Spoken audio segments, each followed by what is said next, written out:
بسم اللہ الرحمن الرحیم بسم اللہ وحدہ والصلاة والسلام علی رسول اللہ اما بعد۔ محترم سامعین و ناظرین، اہل تشیع کی طرف سے حضرت عمر رضی اللہ تعالیٰ عنہ کی ذات کے اوپر الزام لگایا جاتا ہے کہ انہوں نے سیدہ فاطمہ رضی اللہ تعالیٰ عنہا کا گھر جلایا تھا۔ تو اس حوالے سے وہ ایک روایت پیش کرتے ہیں، وہ روایت ہے مصنف ابن ابی شیبہ کی۔ مصنف ابن ابی شیبہ کی روایت جلد 14 ہے اور روایت جو ہے 566 اور 567 ہے۔ یہ روایت کیا ہے اور اس کے اندر کیا وقوع ہوا ہے، اصل مسئلہ کیا ہے، آئیے میں آپ کو پہلے روایت سناتا ہوں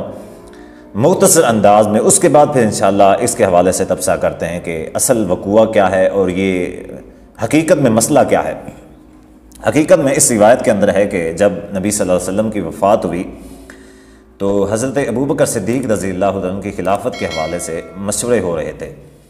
سیدنا علی رضی اللہ تعالیٰ عنہ اور سیدنا طلحہ رضی اللہ تعالیٰ عنہ سیدہ فاطمہ رضی اللہ تعالیٰ عنہ کے پاس آتے اور اس حوالے سے مشورہ کرتے۔ حضرت عمر بن خطاب رضی اللہ تعالیٰ عنہ کو اس بات کا علم ہوا تو وہ سیدہ فاطمہ رضی اللہ تعالیٰ عنہ کے پاس آئے اور آ کے کہا کہ اس کائنات میں ہمیں سب سے زیادہ محبوب اللہ کے نبی صلی اللہ علیہ وآلہ وسلم تھے، اور آپ صلی اللہ علیہ وآلہ وسلم کے بعد ہمیں سب سے زیادہ جو محبوب اور ہمارے لیے قابل احترام ہے وہ آپ ہیں، لیکن میں نے یہ سنا ہے کہ وہ آپ کے پاس مشورے کے لیے آتے ہیں، لیکن اگر وہ دوبارہ آپ کے پاس آئے تو ان کے لیے میں آپ کا گھر جلا دوں گا۔ اب یہ روایت ہے، تو اس روایت کو اہل تشیع پھر دلیل بناتے ہیں، پھر سیدنا عمر رضی اللہ عنہ کی ذات کے اوپر الزام لگاتے ہیں کہ انہوں نے سیدہ فاطمہ رضی اللہ تعالیٰ عنہ کا گھر جلایا تھا۔ اب آئیے اس روایت کی سند کے اوپر بحث کرتے ہیں کہ اس روایت کی سند کیسی ہے۔ سب سے پہلے تو میں آپ کو بتاتا چلوں کہ اصل مسئلہ کیا ہے۔ یہ روایت جو ہے یہ ضعیف ہے۔ ضعیف کیوں ہے؟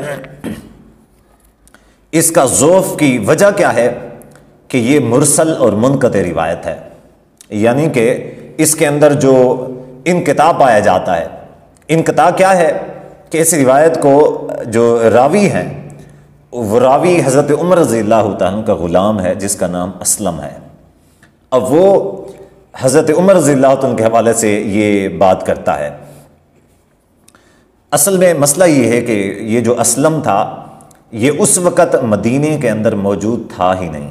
اور حضرت عمر رضی اللہ تعالیٰ کا غلام نہیں تھا کہ جب حضرت ابوبکر صدیق رضی اللہ تعالیٰ کی خلافت کے حوالے سے باتیں ہو رہی تھیں، معاملات طے پا رہے تھے، بلکہ حضرت ابوبکر صدیق رضی اللہ تعالیٰ خلیفہ بننے کے کچھ عرصہ بعد یہ حضرت عمر رضی اللہ تعالیٰ کا خلیفہ بنا تھا۔ اس کی دلیل کیا ہے؟ اس کی دلیل ہے معرفت صحابہ، کتاب ہے امام ابو نعیم رحمہ اللہ کی۔ وہ سیدنا عبداللہ بن عمر رضی اللہ تعالیٰ جو کہ حضرت عمر رضی اللہ عنہ کے بیٹے ہیں، ان کا یہ قول نقل فرماتے ہیں کہ بعث ابو بکر الصدیق رضی اللہ عنہ عمر بن الخطاب سنۃ 11 الی الحج، کہ حضرت ابو بکر صدیق رضی اللہ عنہ نے 11 ہجری کو حضرت عمر رضی اللہ عنہ کو حج کا جو قافلہ تھا امیر بنا کے ان کو بھیجا۔ ہوا کیا کہ وابتاع عمر بن الخطاب رضی اللہ عنہ فی تلک السنہ کہ مولاہ اسلم من اناس من الاشعریین، یہ جو اسلم تھا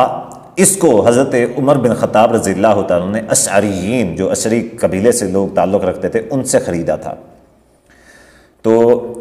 11 ہجری کو حج کے موقع کے اوپر اس کے ساتھ ملاقات ہوئی اور ان سے یہ غلام خریدا۔ اس کے بعد سے یہ جو تھا حضرت عمر رضی اللہ تعالیٰ عنہ کا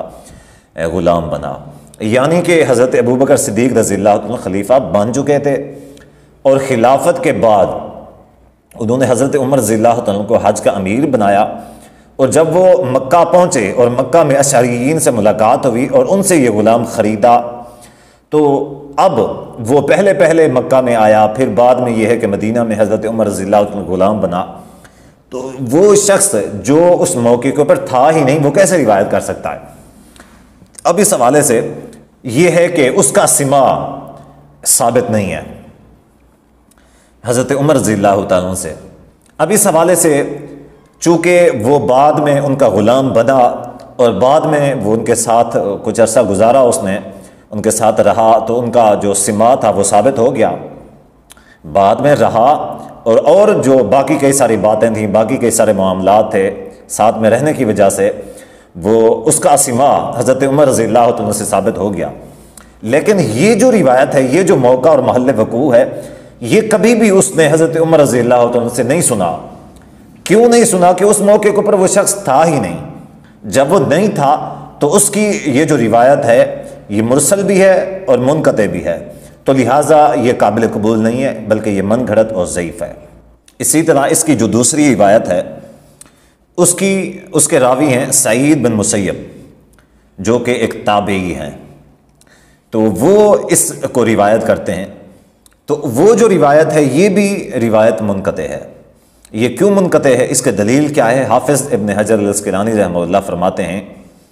کہ قول صحیح کے مطابق سعید بن مسیب رحمہ اللہ نے سیدنا عمر بن خطاب رضی اللہ عنہ سے سما کیا ہے، یعنی کہ ان کا سما ہے، لیکن سیدنا عمر رضی اللہ عنہ نے جب یہ خطبہ دیا تو ان سے یہ خطبہ نہیں سنا، یعنی کہ جب حضرت عمر رضی اللہ عنہ نے حج کا خطبہ دیا تھا تو اس موقع کے اوپر سعید بن مسیب نے یہ خطبہ نہیں سنا۔ اب وہ خطبہ کیوں نہیں سنا؟ کیونکہ سعید بن مسیب رحمہ اللہ سیدنا عمر بن خطاب رضی اللہ تعالیٰ عنہ کے خلیفہ بننے کے 2 سال بعد پیدا ہوئے، یعنی کہ یہ پھر اور بھی دور ہو جاتا ہے کہ اسلم جو تھا وہ تو کچھ عرصہ کے بعد پھر مدینہ میں آ گیا تھا، لیکن سعید بن مسیب والی جو ہے وہ یہ ہے کہ یہ حضرت عمر رضی اللہ عنہ کی خلافت کے 2 سال بعد پیدا ہوئے ہیں، تو ان کو حضرت ابوبکر صدیق رضی اللہ عنہ کی خلافت کے وقت جو معاملہ پیش آیا ان کا کیسے علم ہو سکتا ہے؟ تو اسی وجہ سے یہ بھی روایت جو ہے یہ ضعیف اور منقطع ہے۔ جبکہ ایک اہل تشیع جو ہے وہ شاہ ولی اللہ محدث دہلوی رحمہ اللہ کے حوالے سے دلیل پیش کرتا ہے کہ انہوں نے ازالۃ الخفا جو ان کی کتاب ہے اس میں فرمایا ہے کہ اسلم کا جو سما ہے وہ صحیح ہے، حضرت عمر بن خطاب رضی اللہ تعالیٰ عنہ سے ثابت ہے، جبکہ اس چیز کا انکار ہم بھی نہیں کرتے کہ اسلم کا سما ثابت ہے، اس میں کوئی شک نہیں ہے،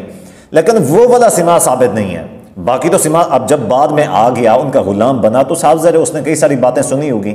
اب اگر وہ باقی والی باتیں روایت کرتا ہے تو وہ اس کی قابل قبول ہو سکتی ہیں، لیکن غلام بننے سے پہلے حضرت عمر رضی اللہ عنہ کی ملاقات سے پہلے جو وہ باتیں پہلے کی جو باتیں وہ روایت کرے گا وہ قابل قبول نہیں ہوں گی، کیونکہ وہ والا سما جو ہے وہ اس سے ثابت نہیں ہے، بعد کا سما ثابت ہے، تو لہٰذا بعد کے جو معاملات ہوں گے، بعد کی جو روایات ہوں گی وہ قابل قبول ہوں گی۔ تو بہرحال صحیح مسئلہ یہ ہے کہ حضرت عمر بن خطاب رضی اللہ عنہ نے سیدہ فاطمہ رضی اللہ عنہ کا گھر نہیں جلایا۔ اب دیکھیں اگر یہ روایات صحیح بھی ہوتی ہیں تو بھی اس کا مسئلہ یہ تھا کہ حضرت عمر بن خطاب ان روایات سے یہ ثابت ہوتا کہ انہوں نے دھمکی دی ہے، جلانا ثابت نہیں ہوتا، دھمکی ثابت ہو سکتی تھی اگر یہ روایت صحیح ہوتی، پھر بھی جلانا ثابت نہ ہوتا، کیونکہ جلانے کا اور الفاظ ہوتے، صراحت کے ساتھ ہوتے کہ انہوں نے جلا دیا یا انہوں نے جلایا، اس میں تو صاف طور پہ یہ ہے کہ انہوں نے دھمکی دی، لہٰذا بالکل یہ بات غلط اور من گھڑت ہے، اس طرح کی باتوں کے اوپر کان نہیں دھرنے چاہیے۔ والسلام علیکم ورحمۃ اللہ۔